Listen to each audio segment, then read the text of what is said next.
First of all, this is a poster presentation, but I'm happy to take as much criticism on the slides or the overall talk as possible. But the slides are all black and white and kind of boring. So Dr. Flory was my mentor on this, and I had help from Jessica Boyd and Dr. Adebog and Kyra.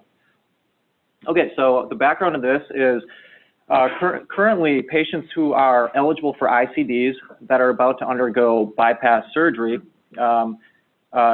it's currently recommended that the ICD is not placed at the time of bypass surgery, which would be convenient, right? If you're going in for bypass surgery and you're eligible for an ICD, why not put an ICD in at the time of bypass surgery? However, the current guideline recommendations say that if you're going to use, if somebody needs a primary prevention ICD and is undergoing coronary artery bypass surgery, that you still have to wait the usual 90 days prior to having the ICD placed. These guidelines were based largely on a randomized control trial called CABG patch, and what the CABG patch trial looked at was, it was a primary prevention ICD trial looking at patients with an ejection fraction of 35% or less and who also had abnormal EKGs by signal averaged EKGs.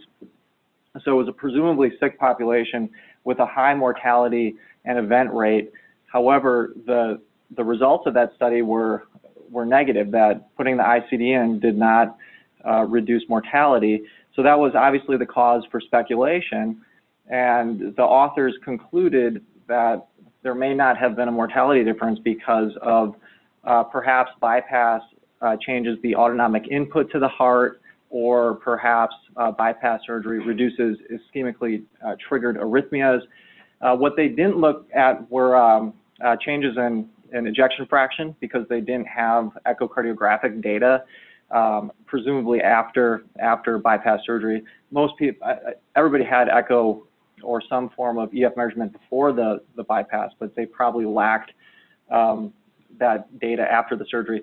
So there's been additional data that showed that, and this is from subgroup studies of the major ICD trials, that also showed that implantation of an ICD, even up to 18 months after bypass surgery, did not confer a mortality benefit. And once again, post-operative echo data is very limited in these studies. So what we hypothesized was perhaps the absence of a mortality benefit with ICD and CABG patch and some of these other subgroup analyses was due to a perioperative improvement in the ejection fraction for many of the patients, of course not all the patients, but and there are studies that do show that patients improve their ejection fraction as a group with bypass surgery, somewhere between maybe 5, 10, 15 percentage points on their EF.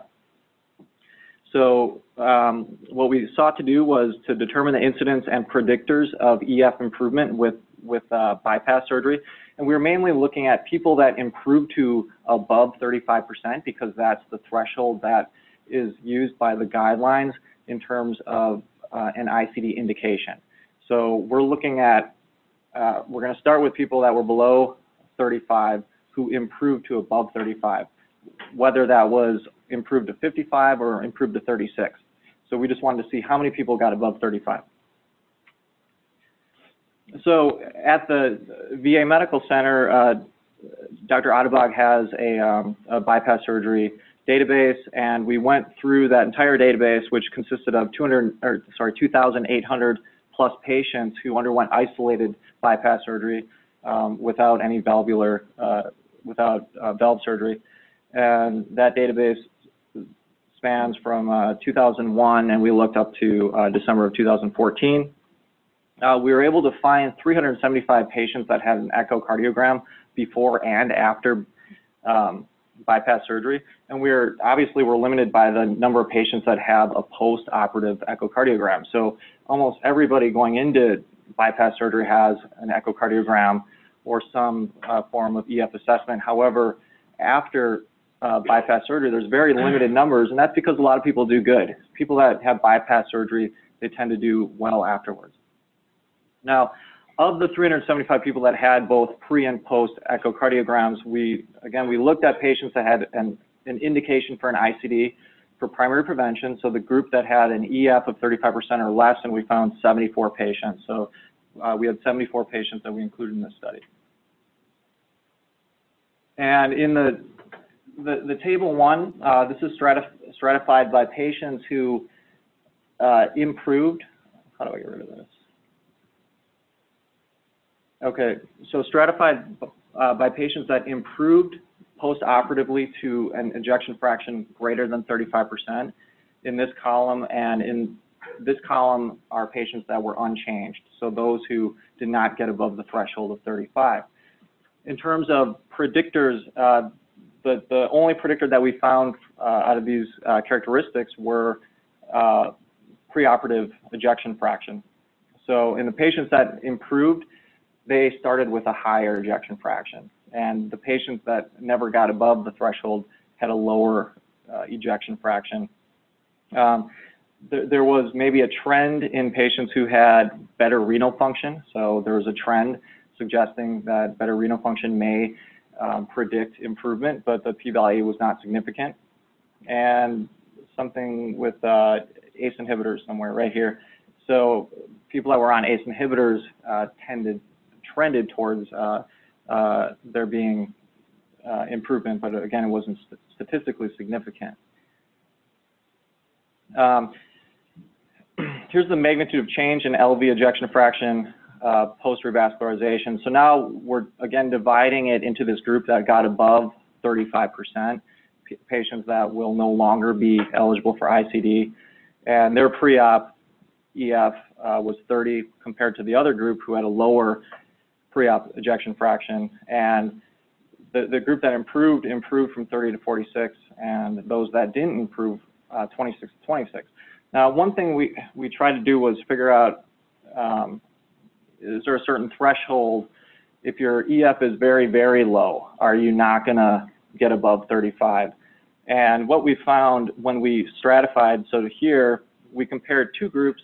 One was a pre-op ejection fraction of 26 to 35, and we compared it to a pre-op group that was less than 25. And we did find that there was an odds ratio of 5, showing that if your ejection fraction was 26 to 35, your odds ratio would be 5 that you'd get above 35.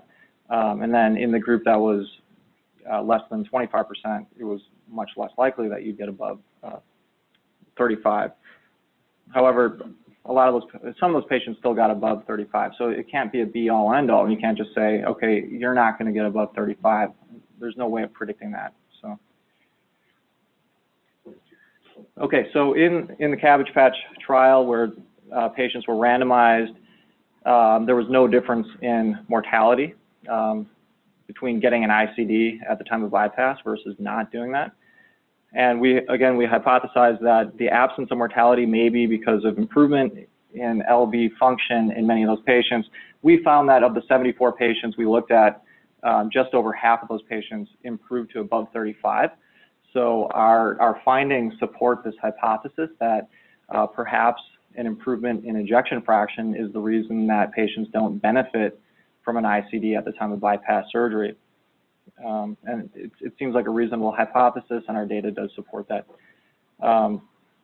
So in conclusion, we said that over half of ICD eligible patients before bypass no longer become eligible after bypass. And these results do support the current guidelines, which say to wait, to not put an ICD in until at least 90 days after bypass surgery. And the final conclusion was that EF improvement was much less likely in patients who had an ejection fraction less than or equal to 25 at baseline. Take any questions? Kurt? So did you see any difference in ICD firing rates between your two groups? So of the 74 patients, we're still gathering the data on who actually has ICDs. So post-operatively, I don't know how many patients actually have ICDs. Matt? How many patients went in with a depressed yes that didn't get a follow-up? So you're looking at the recovery. What percentage of these 2,000 patients had EF below 35 that didn't get a subsequent pump? Yeah, that's a good question. So right now we're actually going back and we're getting all the pre-op EF because it was so hard to get data on 2,800 people. So to simplify things, we started with looking at who had a post-op echo, and we found, you know, like the 375, assuming they'd all have pre-op echoes. So now we're actually going back and we're getting, we're looking at the rest of the database and getting pre-op EF. So we have none of that data. Okay. It's a very small amount that had pre and post echoes. It's only 8% of the entire CABG database. So this is a very selected population. So this is all just hypothesis generating, of course. Dr. Shadai? Did you use clinical reads or did you have like we find it without? Right. So the clinical reads, that was one of the reviewer criticisms, and they asked if we had reread these. There's a lot of inter-study and inter-observer variability with echoes, so depending on the patient, anywhere from 5 to 15. That may explain some of the. Also, that may explain why you found that the ones who had like relatively high EF to begin with. Mm-hmm. So, variability of 5 to 10% sometimes here. Right. Right. Dr. Berger.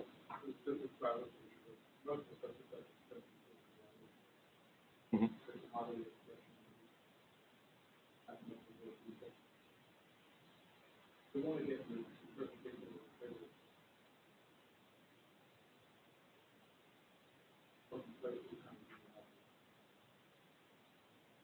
Mm-hmm.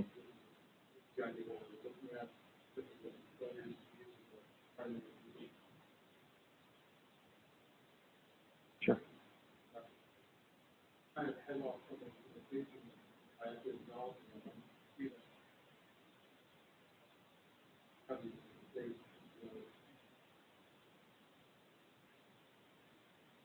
Got it.